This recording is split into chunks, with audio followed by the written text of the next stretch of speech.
154일 밤 이야기 후미난자 천일야화는 과용무산의 교훈이 담긴 술잔 개영배 외 두 가지입니다. 20% 할인 가격으로 신속하고 간편하게 후미난자 교재를 구입하는 안내문이 맨 끝에 나옵니다. 후미난자는 지식나눔, 머리에 쏙쏙 들어오는 모든 동영상 본 강의가 무료입니다.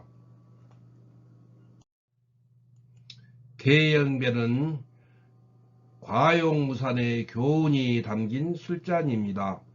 주감선생, 개영배 경기할 게 가득 찰령 술잔배. 개영배는 가득 참을 경기하는 술잔이라는 뜻입니다. 과음을 경계하기 위해 술이 일정 이상 차오르면 술이 모두 새어나가도록 만든 잔으로 절주배라고도 합니다. 이 잔에는 과용무산, 즉 인간의 끝없는 욕심이나 지나침을 경계하는 선조의 교훈이 담겨 있는 술잔입니다.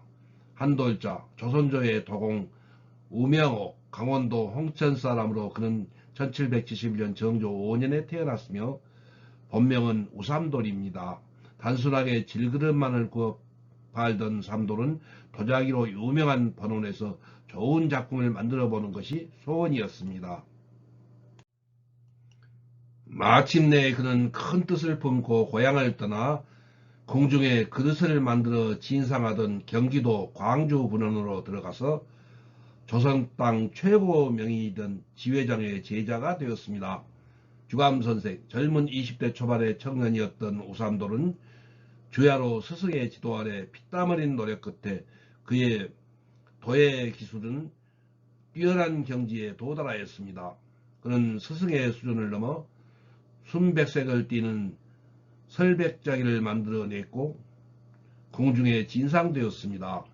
한돌자, 그가 만든 백자 반상기를 만져보던 순조대왕도 탐복하며 상금을 하사하고 치아를 아끼지 않았습니다. 스승은 기쁨을 감추지 못해 촌스러운 삼돌이라는 이름 대신 명옥이라는 이름을 지어 주었습니다. 우명옥은 뛰어난 도공으로서 유명해지기 시작하였고 주감선생, 명문세가들은 그의 작품을 소장하는 것이 큰 자랑거리가 되었기 때문에 돈도 엄청나게 벌게 되었습니다. 그러자 그의 가슴속에는 교만함과 부도덕함이 싹트기 시작했습니다. 그의 뛰어난 재능과 스승의 지나친 편애 그리고 드물게도 도공으로 소문난 유명세는 주변의 시기와 질투를 낳았습니다. 한돌자, 명옥은 동료들의 꼬드김으로 기생집을 드나들기 시작했으며 어느 날 동료들은 뱃놀이를 하자고 유혹했습니다. 그들은 아름다운 기녀 한 명에게 명옥의 마음을 사로잡도록 단단히 부탁하였습니다. 우명옥은 난생 처음 겪어보는 어여쁜 여자와의 향락에 빠져 시간 가는 줄 몰랐습니다. 다음날도 명옥은 날이 밝기가 무섭게 돈주머니를 차고 그 기녀 집으로 달려가 술을 마셨습니다. 주감선생, 타락에 가는 우명옥을 바라보며 동료들은 기뻐했습니다. 그러던 어느 날 뱃놀이를 나갔던 배가 심야에 돌아오다가 폭풍을 만나 동료들은 모두 빠져 죽고 명옥만 혼자 구사일생으로 살아났습니다. 우명옥은 지난날의 교만과 방탕함을 뼈저리게 반성하고 한돌자, 스승인 지회장을 다시 찾아가 용서를 구하였습니다. 초라한 몰골을 가지고 다시 찾은 광주 분원, 인적은 끊겼고 가마에 불이 꺼진 지 오래되었건만 먼 산을 바라보며 앉아있는 그의 스승은 제자가 돌아오길 기다리고 있었습니다. 주감선생, 그는 스승 앞에 무릎을 꿇고 용서를 빌었습니다. 스승 지회장은 내가 돌아올 줄 알고 있었다. 너를 내 아들이라 여기고 있는지 오래되었는데 부자간의 용서가 무슨 의미가 있겠느냐. 이젠 그릇을 굽지 말고 내 모습을 만들어 구워보거라. 한돌자, 다음날 우명옥은 새벽 일찍 일어나 기도를 드린 뒤 오랫동안 망설이던 작품을 만들어 보기로 했습니다. 그것은 몇 해 전 인연을 맺은 친구가 권했던 것으로 명옥이 설백자기를 만들어 조선 땅에 이름을 날릴 즈음 전라도 화순에서 젊은 선비 한 명이 찾아와 그에게 비밀리에 제작 방법을 전해준 그릇을 만드는 비법이었습니다. 주밤 선생, 친구의 이름은 하백헌이었으며 조선 후기의 실학자였습니다. 드디어 우명옥은 조그만 술잔 하나를 만들어 스승인 지회장에게 바쳤습니다. 자, 계영배라는 술잔은 무슨 잔인가? 한돌자, 계영배가 무슨 뜻인가 하면 지나침을 경계하는 술잔이라는 뜻입니다. 다른 술잔하고 어떻게 다른가 하면 잔에 7부만 술을 따르면 마실 수가 있는데 7부를 넘치게 술을 채우면 모두 밑바닥으로 흘러내려 사라지고 맙니다. 주감 선생, 그 후 우명옥이 스승에 바쳤던 계영배는 당대 최고의 거상인 임상옥에게 전해졌고 그는 이 잔을 늘 곁에 두고 인간의 과욕을 경계하면서 조선 역사상 전무후무한 거상으로 거듭났다고 합니다. 5. 인생이라는 여정은 선택과 절제의 연속입니다. 한돌자, 탐욕과 노여움과 어리석음의 삼독심이 가득 들어찬 끝없는 욕망을 방치해 두어서는 안 됩니다. 현명한 사람은 가진 것에 족한 줄 알고 진심으로 행복한 웃음을 지으며 작은 것에도 기뻐하고 감사하면 폐가 망신은 면할 수 있습니다. 주감 선생, 마음에 발원이 없고 향상하고자 노력감이 없는 사람은 살았으나 이미 죽은 사람입니다. 그러므로 원은 큰 데에 두고 공은 작은 데부터 쌓는 것입니다. 끝없는 욕망을 버리는 노력과 마음을 비우고 내려놓는 수행을 하다 보면 모든 생각도 육신도 편안해집니다. 세상을 살아갈 때 행복한 마음으로 가진 것에 늘 감사하며 소박함을 잃지 않아야 할 것입니다. 6. 시련이 축복이라는 섭리. 우리의 삶은 시련과 고통 속에서 생활하고 있다. 행복하기만 한 사람은 결코 없다. 자연의 순리에 적응하며 고통 속에서 삶의 가치를 찾아야 한다. 어떤 여인의 책상 위에 여러 개의 누에고치가 놓여 있었다. 그 누에고치 가운데는 이미 누에나방에서 나온 고치도 있고 그렇지 않은 고치도 있었다. 그런데 이 누에고치들을 보고 있다가 이상한 점을 발견하게 되었다. 그것은 누에나방이 나온 고치에는 신기할 정도로 작은 구멍이 뚫어져 있었다. 이 여인은 그 작은 고치의 구멍을 보면서 어떻게 이렇게 작은 구멍으로 저런 큰 누에나방이 나올 수 있을까 하고 호기심이 생기기 시작했다. 그 작은 구멍으로 누에나방이 나올 수 있다는 것은 아무리 봐도 믿기지가 않았다. 그런데 어느 날 한 마리의 누에나방이 작은 구멍을 만들어 나오고 있었다. 구멍이 너무 작아 도저히 나올 것 같지 않은데 누에나방은 긴 시간을 통해 갖은 몸부림을 치며 용케도 나오고 있었다. 여인은 누에나방이 작은 구멍을 통해 세상에 첫 발을 내딛는 것을 지켜보다가 왠지 가엾은 생각이 들었다.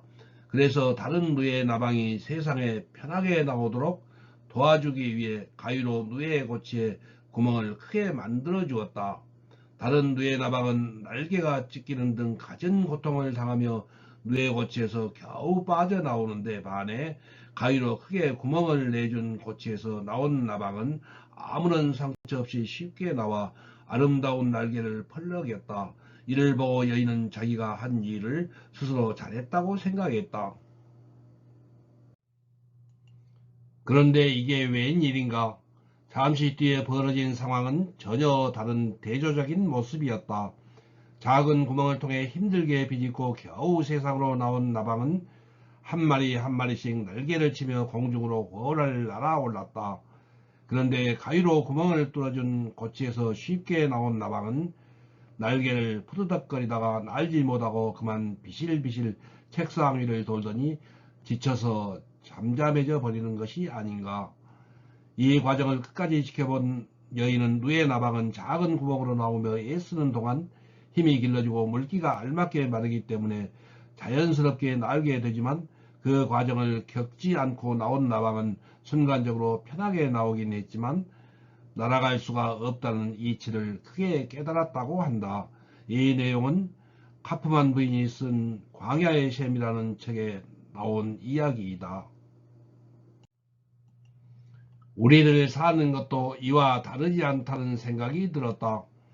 온갖 고통과 산전수전을 겪은 사람은 어떠한 험한 세상에서도 어떠한 역경과 어떠한 고난이 닥치더라도 이에 굴하지 않고 꿋꿋이 잘 이겨나가고 즐겁게 살아간다.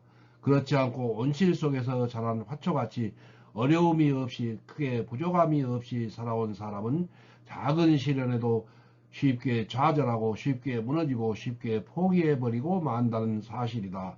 따라서 우리들이 살아가는데 겪게 되는 각종 고통과 좌절, 역경과 온갖 슬픔들이 오히려 디딤돌이 되고 더 나은 삶을 살기 위한 초석이 됨을 잊지 말아야 한다. 시련을 전화위복의 기회로 삼아 잘 대처해 나가야 한다. 여러분의 힘든 시련은 축복이고 성공의 열쇠이다. 카톡에서 모셔온 글 다음. 7. 천재불용, 즉 재주가 덕을 이겨서는 안 된다는 이야기입니다. 오늘날 온갖 재주만이 넘쳐나니 걱정입니다. 왜 이렇게 되었을까요? 요즘 젊은 엄마들은 너나 할 것 없이 자식을 천재로 키우려고 합니다. 하지만 세상에 나가 훌륭한 사람이 되는 것은 천재가 아니라 덕이 있는 사람입니다. 오늘날 많은 사람들에게 존경을 받고 지도자의 위치에서 사회를 이끄는 사람은 천재가 아니라 덕이 높은 사람입니다. 사람들은 천재를 부러워하지만 천재는 오래가지 못합니다. 하지만 덕은 영원합니다. 그러므로 머리 좋은 사람으로 키우기 전에 덕을 좋아하고 덕을 즐겨 베풀 줄 아는 사람으로 키워야 할 것입니다. 공자는 천재불용이라 하여 덕없이 머리만 좋은 사람은 아무짝에도 소용이 없다고 했습니다. 이는 공자와 황택의 이야기에서 잘 알 수 있습니다.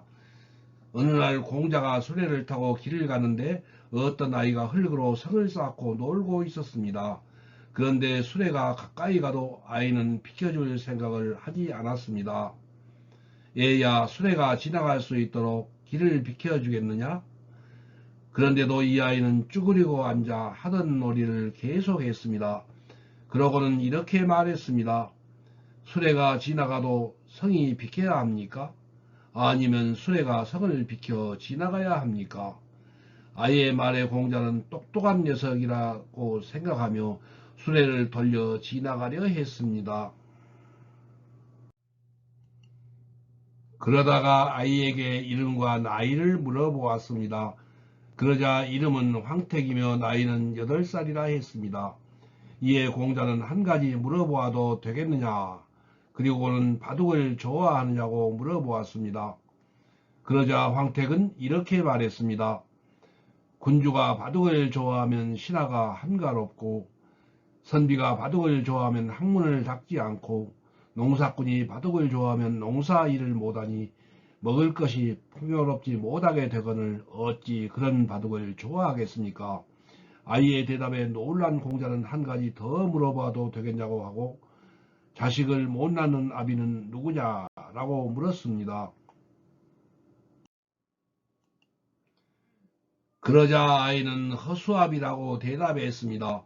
그러면 연기가 나지 않는 불은 무엇이냐? 반딧불이입니다. 그러면 고기가 없는 물은 무엇이냐? 눈물입니다. 아이의 거침없는 대답에 놀란 공자는 입을 다물지 못했습니다. 그 순간 아이가 벌떡 일어서며 제가 한 말씀 여쭤도 되겠습니까? 하고 말했습니다. 공자가 그렇게 하라고 이르자 아이는 이렇게 물었습니다. 아주 추운 겨울에 모든 나무의 잎이 말라버렸는데 어찌 소나무만 잎이 푸릅니까? 공자는 잠시 생각하다가 속이 꽉 차서 그럴 것이다 하고 대답했습니다. 그러자 아이가 다시 물었습니다. 그렇다면 속이 텅 빈 저 대나무는 어찌하여 겨울에도 푸릅니까? 그러자 공자는 그런 사소한 것 말고 큰 것을 물어보아라 라고 말씀했습니다. 그러자 아이가 다시 물었습니다. 하늘의 별이 모두 몇 개입니까? 그건 너무 크구나. 그럼 땅 위의 사람은 모두 몇 명입니까? 그것도 너무 크구나. 그럼 눈 위의 눈썹은 모두 몇 개입니까? 아이의 질문에 공자는 아무런 대답을 하지 못했습니다. 공자는 아이가 참 똑똑하다고 생각했습니다. 그리하여 아이를 가르쳐 제자로 삼고 싶다는 생각을 잠시 했습니다. 하지만 공자는 아이가 머리는 좋으나 덕이 부족해 궁극에 이르지는 못할 것이라는 사실을 내다봤습니다. 그리하여 다시 수레에 올라 가던 길을 계속 갔습니다. 실제로 황택의 이름은 그 이후 어디에서도 보이지 않았습니다. 그의 천재성은 8살에서 끝이 나고 말았던 것입니다. 사람들은 머리로 세상을 산다고 생각하지만 사실 머리가 세상에 미치는 영향보다 가슴이 미치는 영향이 훨씬 큽니다. 그러므로 머리에 앞서 덕을 쌓고 덕으로 세상을 살 수 있도록 가르쳐야 할 것입니다. 오늘날 우리가 사는 세상이 온갖 거짓과 모순과 악으로 넘쳐나는 것은 지식이 모자라서가 아니라 덕이 모자라기 때문입니다. 그러므로 우리가 아이들에게 가르쳐야 할 것은 천재 교육이 아니라 재주가 덕을 이겨서는 안 된다는 소박한 진리입니다. 카톡에서 모셔온 글 다음 155일 밤 이야기 혼민한자 천일야화는 췌장의 건강법과 자궁경부암 백신 개발입니다. 1. 오른편 할인 가격으로 교재를 주문하시고 교재 대금은 택배로 책을 받으신 다음에 입금하세요. 2. 주소, 성명, 전화번호, 책명 가격을 문자 메시지로 김종호 010-628-1192로 보내주세요. 답변을 보낼 것임. 3. 교재는 오후 3시 이전에 신청하시면 바로 다음날 받으시게 하겠습니다. 토일, 공휴일은 수년. 4. 입금 계좌번호는 교재 뒷표지 안쪽에 있어요. 낙권 구매는 교보문고 예스24 인터파크 알라딘에서 구입하시기 바랍니다.